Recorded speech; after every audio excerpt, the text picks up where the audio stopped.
Pai, obrigado por essa noite no culto de congresso das crianças, que o Senhor venha avivar a Tua obra, que o Senhor venha trazer um verdadeiro e genuíno avivamento, ó Pai, e que a presença de Deus nessa noite seja real. Usa o pregador Fábio nessa noite, Pai, com unção, com autoridade, com sabedoria e acima de tudo com o dom do amor, em nome de Jesus, amém. Glória a Deus, obrigado, Pai. Pessoal, eu passei algumas pranchetas para as meninas, os meninos estão aqui em cima. Quem desenhou isso aqui? Cadê a mãe dele? Olha lá, aqui. Está escrito aqui, eu desenho uma árvore verde. O que você desenhou, meu querido? Uma árvore seca. Aleluia. Desenhe um sol. Desenhar a lua. Ela desenhou a lua.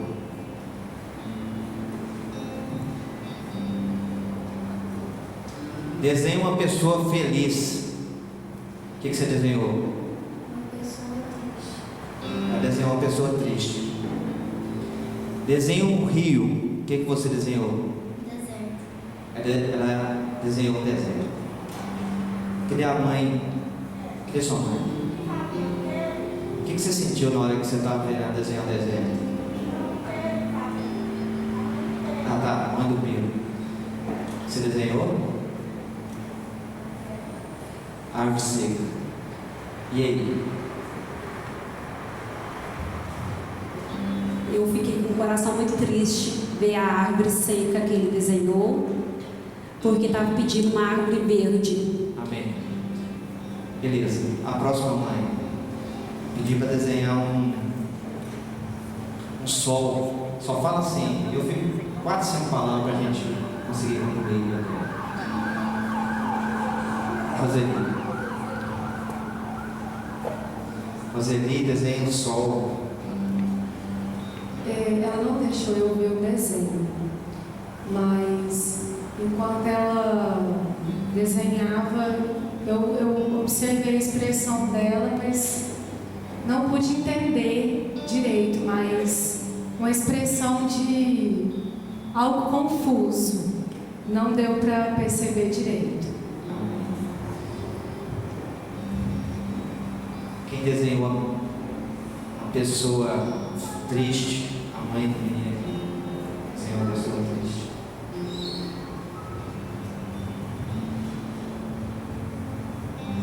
Não, eu fiquei bem confusa, né? Porque a legenda é bem específica. Desenho uma pessoa feliz. Ela falou, não, mãe, eu vou desenhar uma pessoa triste. Ela foi bem convicta, uma pessoa triste. E eu fiquei bem confusa, bem confusa. Amém. Quem desenhou, a mãe que desenhou o rio?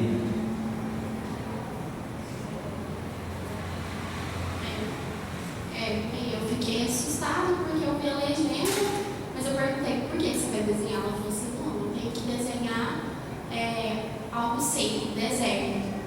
Aí ela começou a desenhar e ela ficou preocupada com as cores, ela não sabia lidar com esse tipo de cor. Amém. Pode sentar, tem um cantinho de vocês aqui, fica de lá perto do teclado. Pode sentar aí no chão. Amém? Glória a Deus. Ninguém entendeu nada, né? Então vamos lá. O céu declara a sua glória de Deus e o firmamento anuncia a obra das suas mãos. Quando nós falamos de obras, nós falamos de algo que foi feito por Deus. Amém? Passa o slide. Volta. É isso mesmo.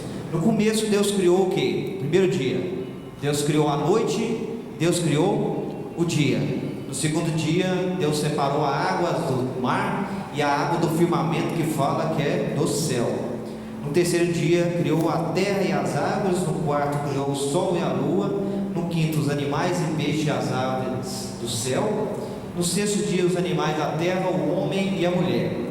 No entanto, o que a palavra do Senhor fala? O homem e a mulher não eram como animais. Eles eram o que? A semelhança... Criança, semelhança de Deus. Se é semelhança, Deus criou você para ser como Deus, semelhante em todos os aspectos.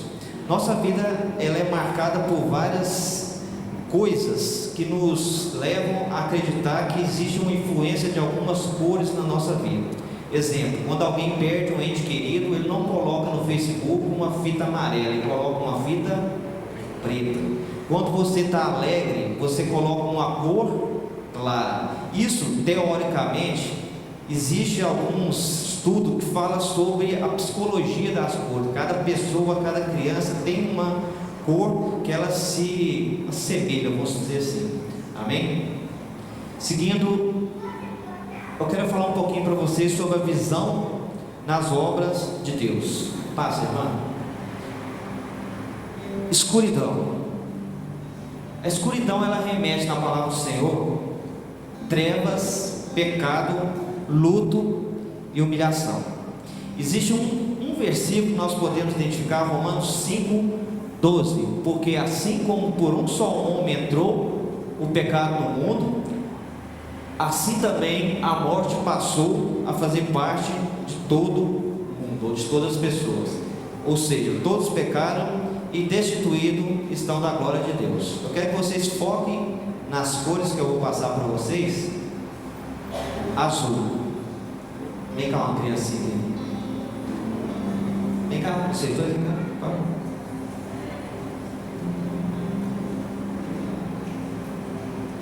Água, céu, revelações divina, espiritualidade. Água, céu, revelação divina e espiritualidade. Se eu falar o que tem a ver com cores, com a vida da pessoa, teoricamente nada, mas vamos ver o que fala em Êxodo 24:10. E viram o Deus de Israel, sob cujos pés havia como uma pavimentação de pedras de safira. Qual que é a pedra de safira? Azul, que parecia como o céu na sua claridade. Que cor que era o céu? Azul. Deus pintou o mundo de várias cores, e dentro dessas pequenas cores, dessas poucas cores que eu vou falar, eu vou tentar chegar a uma conclusão sobre o que elas fizeram aqui hoje na parte anterior. O amarelo, ela reflete alegria, unção, celebração.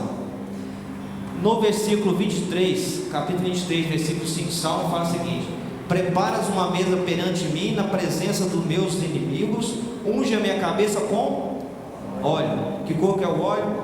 Amarelo. Amarelo. Crianças, meninos, meninas, amarelo. Ser fiel até a morte, que dar-te-eis a coroa. Que cor que é a coroa? Amarelo. Então aí vocês vão ver que existem algumas influências, tanto bíblica como no mundo real, sobre as coisas da nossa vida. Paz. Verde. Alimento, vigor, prosperidade e vida. A palavra do Senhor fala o seguinte: eu sou a videira verdadeira, meu pai o agricultor. Todo ramo que estando em mim não dê fruto, ele corta, e aquele que dá fruto, ele limpa, para que produza mais fruto. Vós estáis limpos pela palavra que vos tenho falado. João 15:1. Esses dias eu estava subindo para a faculdade, eu vi com a minha menina, e eu falei para ela o seguinte: olha aquele campo, ontem ele estava amarelo, seco, e hoje ele está verde. O que trouxe vida? A água. A água trouxe a cor verde. A cor verde na nossa vida, querendo ou não, quando você vê uma árvore frutificando, uma árvore florindo, quando eu pedi para ela desenhar uma árvore verde, você pensa que a árvore tem vida. Quando ela desenha uma árvore seca, você fala que a árvore está morta. Amém? Vermelho, paz. Fogo, vida, sofrimento, sangue, sacrifício, reconciliação.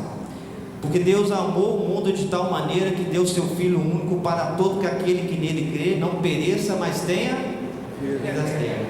Desde os tempos de Abraão, Isaac, Jacó, o sangue era um sinal de uma reconciliação, de vamos dizer, uma união com Deus. Quem lembra quando foi ungido os umbrais das casas daqueles que eram servos de Deus? Qual a cor que eram ungidos umbrais das casas? Vermelho, pelo sangue do cordeiro que foi colocado naquela situação. Então, aqueles que tinham reconhecimento da cor do sangue de Jesus, cor do cordeiro, eles foram salvos. E a última cor que eu quero falar, da cor branca: pureza, santidade, vitória, veste de salvação, Espírito Santo, juízo. Salmo 51:7: ainda que vossos pecados sejam como escarlata, eles se tornarão brancos como a neve. Que cor que é a neve? Branca. Ainda que sejam vermelhos como carmesim, tornarão-se brancos como a lã. Que cor que é a lã? Lava-me e ficarei mais alvo que a neve. Que cor que é a neve? Branca. Eu falei para você das cores preta, azul, amarela, verde, vermelha e branca. Prossigamos. Quando deixamos de ver as coisas que Deus criou, quando a obra de arte ela fica o quê? Manchada. Você é a obra de arte de Deus, não é? Existem algumas coisas na sua vida que mancham a sua vida diante de Deus. Existem algumas coisas que mancham a sua vida. Como uma obra de arte de qualquer autor ou escultor, se ela for pichada, ela requer, primeiramente, pessoas capacitadas para fazer com que ela torne-se uma escultura, uma arte novamente aceita na sociedade. Ou seja, se eu pegar um quadro, tipo aquele quadro, e pichá-lo, não é qualquer pessoa que consegue limpar aquela mancha que está naquele quadro. Se ele estiver danificado, não é qualquer pessoa que consegue consertar aquela mancha, aquele estrago que está naquele quadro. E isso requer o que também? Tempo. Nem todas as pessoas conseguem fazer isso com facilidade. Quando nós deixamos de ver as coisas que Deus criou, segundo o item, quando estamos desatentos com os sinais. Agora eu quero falar das pranchetas. Eu chamei as crianças aqui e falei para cada um delas. O que eu falei para você aqui?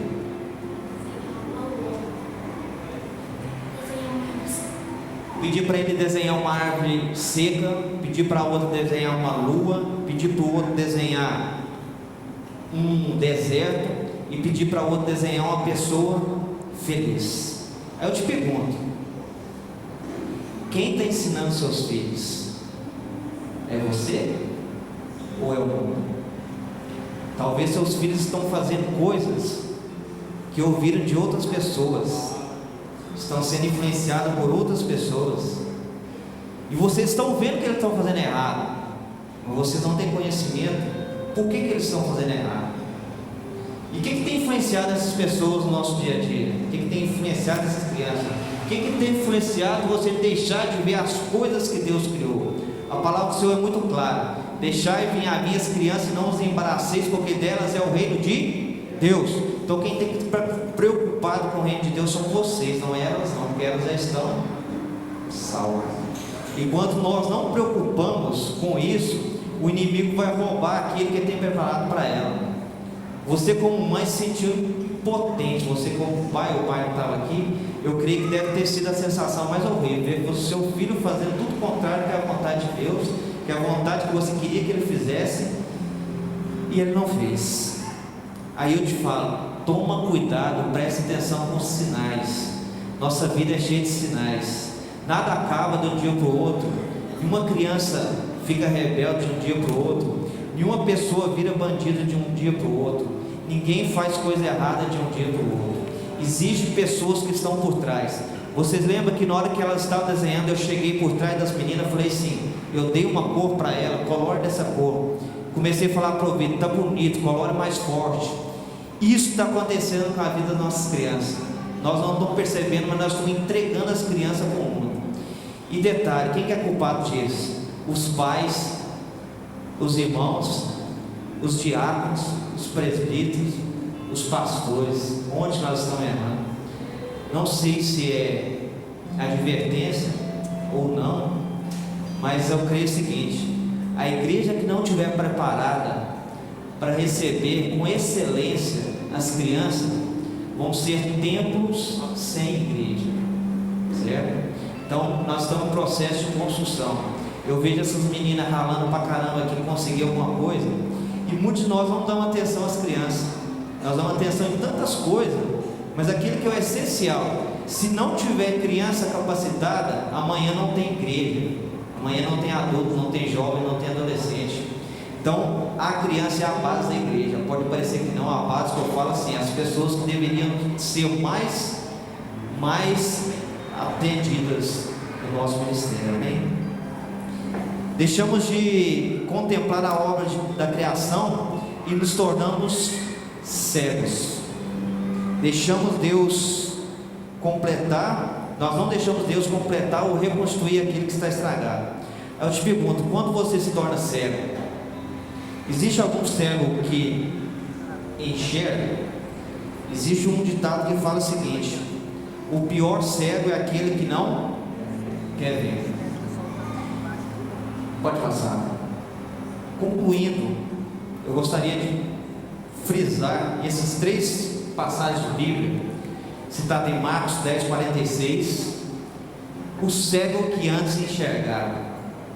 Eu coloquei esse título: cego que antes enxergava. Se nós formos ler o texto lá em Marcos 10,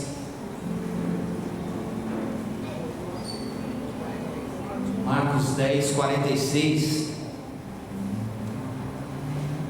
fala o seguinte: e foram para Jericó. Quando saiu de Jericó, juntamente com os discípulos, numerosa multidão, Bartimeu, cego, mendigo, filho de Timeu, estava sentado à beira do caminho, e ouvindo Jesus passar, começou a gritar: Jesus, filho de Davi, tem o que?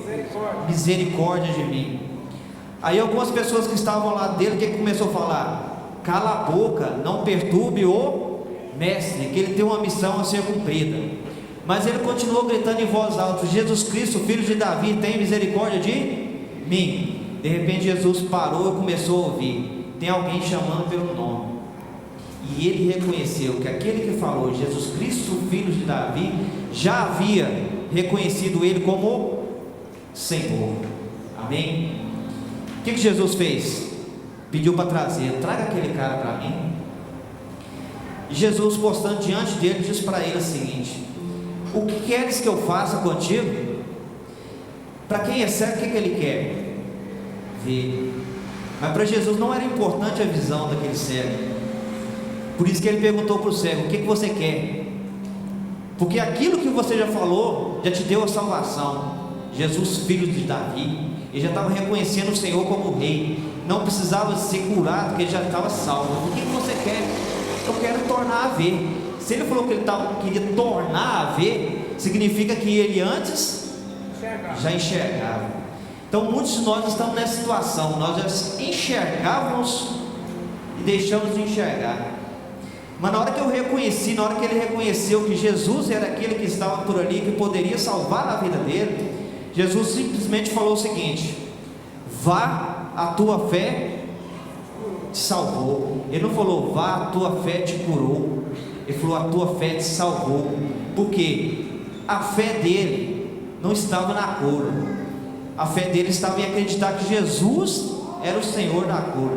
E por isso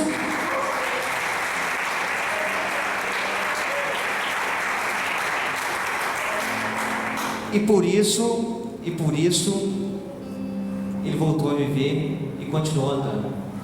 O outro texto está em Marcos 8:22. Aquele que enxerga e não a palavra do Senhor fala lá em Marcos 8:22. Então, chegando a Betsaida, trouxeram o cego, rogando para que tocasse. Tomou o cego pela mão, levou para fora da aldeia, aplicando-lhe saliva aos olhos, impondo-lhe as mãos, perguntou: vê outra coisa? Este, recobrando a vista, respondeu: vejo homens, porque como árvores que vejo andando. Amém? Então novamente Jesus pôs a mão nos olhos deles, e passando a ver claramente, ficou restabelecido, e tudo distinguia de modo perfeito. Agora eu pergunto para vocês: Jesus perguntou para esse cego: o que você está vendo? Primeiramente ele falou: eu vejo pessoas como árvores andando. Eu te pergunto: existe possibilidade de uma árvore andar? Sim. Quando uma árvore sai andando, quando o vento toca e ela não tem raiz. Você sabe para quem que Jesus estava falando naquela hora? Ele não estava falando para o cego. Ele estava falando para quem? Para os discípulos. Por que eu vou falar que estava falando para os discípulos? No capítulo anterior, no mesmo capítulo, no livro, no versículo 14, fala o seguinte: que os discípulos estavam discutindo, brigando. Nós não temos pão. Aí Jesus perguntou: por que discorde? Se nós temos pão, não tem? Ainda não considerais, nem compreendeis? Tem de coração endurecido, tem olhos, mas não vedes, tem ouvido, mas não ouve. Não vos lembrei de quantos parti 5 pães para 5.000? Quantos cestos trouxe? 12, ou melhor, 5.000. Quantos cestos de pedaços recolhesse? Responderam 12. E quantos parti 7 pães e a 4.000 alimentei? Quantos cestos de pedaços recolhesse? Responderam 7. E ao lhe dizer disso, não compreenderam ainda. Jesus estava dizendo para aquele cego: o que você vê? Ele estava olhando para os discípulos. Eu estou vendo pessoas que viram o Senhor multiplicar os pães lá atrás, e agora não estão com medo de alimentar 12 pessoas. Jesus quis dizer para eles o seguinte: gente, eu alimentei 5.000 uma primeira vez, eu alimentei novamente segunda vez, e vocês ainda estão duvidando no coração que eu tenho condição de alimentar vocês? Aí eles entenderam que aquela palavra estava dirigida para os discípulos, que andaram com Jesus, viram que Jesus multiplicou os pães, que sobraram mantimento para eles, mas eles não confiaram em Jesus naquela hora. Ele falou: Jesus, nós não temos pães. Aí Jesus falou assim: vocês têm olhos, mas vocês não veem. Vocês têm ouvido, mas vocês não ouvem. Aí eu te pergunto: quando vocês têm olhos, mas não veem, têm ouvido, mas não ouvem? Quando Deus fala para você o seguinte: eu vou te curar, eu vou te abençoar, eu não preciso estar te lembrando que eu abri o mar vermelho, eu não preciso estar te lembrando que eu multipliquei os pães, eu não preciso estar te lembrando que eu alimentei mais de 5.000 homens com 5 pães e alguns peixinhos. A partir daí, Jesus vai te dar a oportunidade. Vem cá, eu vou tocar de novo para você mudar a sua visão. Começa a ver diferente. Se você estava vendo como árvores andando, a árvore não tem raiz. Eu sou a raiz, Jesus falou para eles. Se você estiver em mim, vocês vão estar firmes. E não preciso estar te lembrando. Aí eu te pergunto: você tem lutas? Mas Deus te promete: você vai sair dessa. Você tem desafios? Você vai sair dessa. Você tem objetivos? Você vai conquistar. E o terceiro cego é o cego de nascença, retratado lá em João capítulo 1, versículo 9. A palavra do Senhor fala que Jesus estava andando, simplesmente ele encontrou com um cego. Aí os discípulos falou para ele assim: ô Deus, Jesus, quem que errou? Foi esse cara aí ou foi a mãe deles? Jesus falou o seguinte: não foi nem a mãe deles, nem a mãe dele, nem ele. Ele está assim para que o poder de Deus possa ser manifestado na vida dele. Amém? O que Jesus fez? Cuspiu no chão, pegou o barro, foi até os olhos do cego, untou os olhos do cego e mandou ele ir. Vai lavar seus olhos. E o cego foi lavar os olhos. Quando o cego lavou os olhos, ele viu Jesus. Ele viu Jesus? Ele não viu Jesus, mas ele viu que ele voltou a ver. Aí existe uma palavra que ele falou muito interessante: se alguém teme a Deus e pratica a sua vontade, este atende.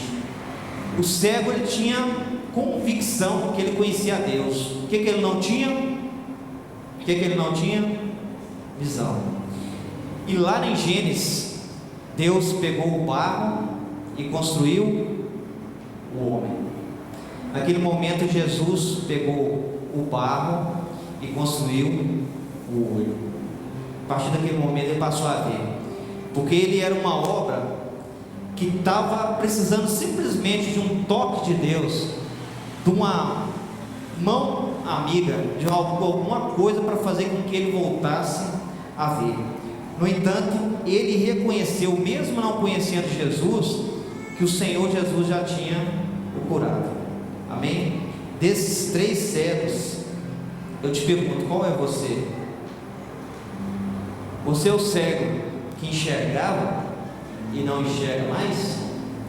Ou você é o cego de nascença, que sabe que existe Deus, mas ainda está aguardando a bênção de Deus? Ou você é o cego que enxerga, mas encontra-se cego? Deus quer restaurar nossa visão, Deus quer restaurar nossa vida, Deus quer fazer com que você possa sair da escuridão, possa sair das trevas, sair do pecado, do luto, da humilhação, para que você possa encontrar a água viva, a revelação divina, a espiritualidade, a alegria, a unção, a provisão de Deus. Mas isso só vai acontecer se passar por Jesus. Jesus vai te dar a vida através do sangue dele na cruz do Calvário, e vai fazer com que você possa ter pureza, santidade, paz, vitória, versus salvação, Espírito Santo e graças. Amém? Levanta aí, filho. Meninas, vem cá. Pegue seus pranchetes.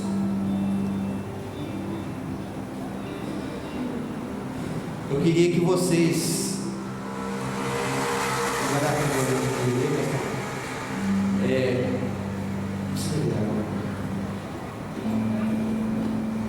eu tinha pedido para elas desenhar algo que talvez elas não queiram. Aí eu vou falar para vocês agora novamente, para vocês crianças. Mesmo que alguém fala para vocês fazer algo de errado, que vocês não concordam, tem Deus que vai guiar os seus caminhos. E vocês esperam naquelas pessoas que verdadeiramente querem o bem para vocês. Eu queria elogiar a filha, essa aqui, a Redinha. Não sei se vocês observaram na ministração, ela ministrava olhando para a mãe. Toda hora levantava o olho e olhava para a mãe, porque a mãe era o espelho dela. Ela fazia, ela fechava o olho como a mãe. Então que você possa ser para o seu filho um espelho, que ele possa se espelhar em você. E na hora que alguma pessoa falar para ele, faça errado, na hora que ele estiver na presença do Pai, ele falar assim, não é para fazer errado. Mas mesmo que vocês fizeram errado, falam para eles, vire a página da sua vida. Vira a página da sua vida. Vira a página da sua vida. Vira a página da sua vida. Pode virar. A palavra do Senhor fala o seguinte: tira e coloca. Tira. O choro pode durar uma noite, mas o sorriso vem pela manhã. Mesmo que algo aconteça de errado para você, Deus vai te dar a oportunidade de você virar a parte da sua vida. Mesmo que tudo estava desenhado de uma forma feia, de uma forma escura, Deus tem algo claro e evidente para a sua vida. Amém? Mesmo que seus galhos não floresçam, mesmo que sua árvore esteja seca, se você estiver em Deus, plantado com Deus, a raiz enraizada na palavra do Senhor, a palavra do Senhor diz que você vai frutificar, a sua árvore dará frutos. Amém? Mesmo que você esteja triste, o Senhor Jesus é a alegria. Deus vai trazer de volta a alegria.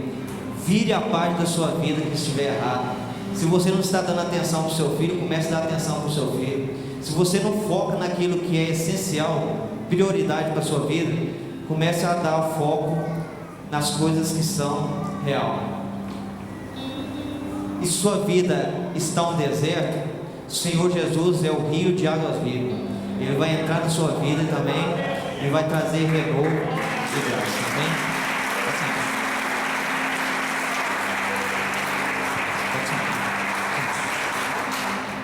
Glória a Deus.